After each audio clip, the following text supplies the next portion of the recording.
কিতাবুন থেকে নিয়ে যতটা শব্দ পড়ানো হয়েছে একসাথে বলো কুইকলি। কিতাবুন একটি ঘর, কালামুন একটি কলম, কুরসিউন একটি চেয়ার, বাইতুন একটি ঘর, বাবুন একটি দরজা, মিসবাহুন একটি বাতি, জিদারুন একটি জাল, সারিরুন একটি খাট, মাদ্রাসাতুন একটি মাদ্রাসা, মসজিদুন একটি মসজিদ, সাবুরাতুন একটি দারাতুন একটি রুলার, হাকিবাতুন একটি ব্যাগ, কুররাসাতুন একটি খাতা, তাইলাতুন একটি টেবিল, হুজরাতুন একটি কামরা।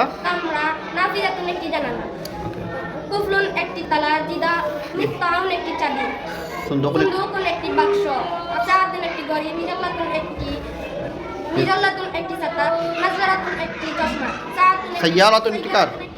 দারওয়াজাতুন একটি সাইকেল। এগুলো দ্রুত বলতে হবে, আরো দ্রুত। কুফলিন একটি তালা, মিফতাহুন একটি চাবি, সুন্দকুন একটি বাক্স, সাআতুন একটি ঘড়ি, মিজাল্লাতুন একটি ছাতা, নাজরাতুন একটি চশমা, সাইয়ারাতুন একটি কার, দারওয়াজাতুন একটি সাইকেল। মাহাদা মাহাদিয়া কে, এটি কি মাদার কি মাদিকা, ওয়া কি সেটি কি। একসাথে 100টা শব্দ আমরা গান করবো। কি করবো এই মাসে?